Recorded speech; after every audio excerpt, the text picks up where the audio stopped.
Yo! I found this hidden gem. Blurry, di ba? This video suits you. Kaya naman perfect na perfect, mapaanong gender pa yan, gift for your love of your life, to your siblings or grandparents, and me, I'm gonna show you kung paano nila iningatan yung mga mata ko. Actually guys, nagulat talaga ako and hindi ako aware na kailangan pala ng grado yung mata ko. Dito ko lang nalaman yun habang namimili ako ng sunglasses. FYI, sobrang daming choices at talaga namang glow up real quick kapag nasuot mo na yung eyewear nila. Nasaan aking salamin? Bakit ngayon di ko pa naiwan? Ganda, diba?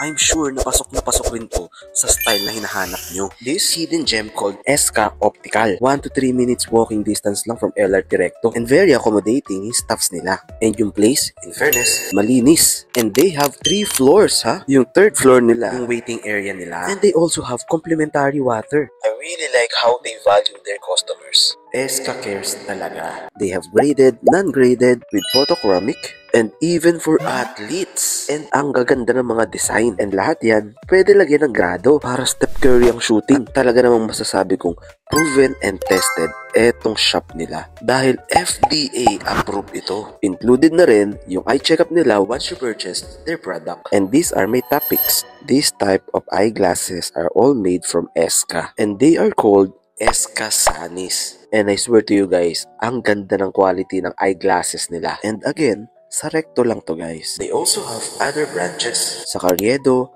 Baclaran, and Santa Cruz. Yung price range pala starts ng $999. Pero still, it depends pa rin sa frame, sa lens, kung may grado, and style kung anong kukunin mo. Included na rin yung stopper and yung leash. Namit ko rin pala yung owner na si Ma'am Janet. Napaka-accommodating talaga nila. And bro, puntahan mo na.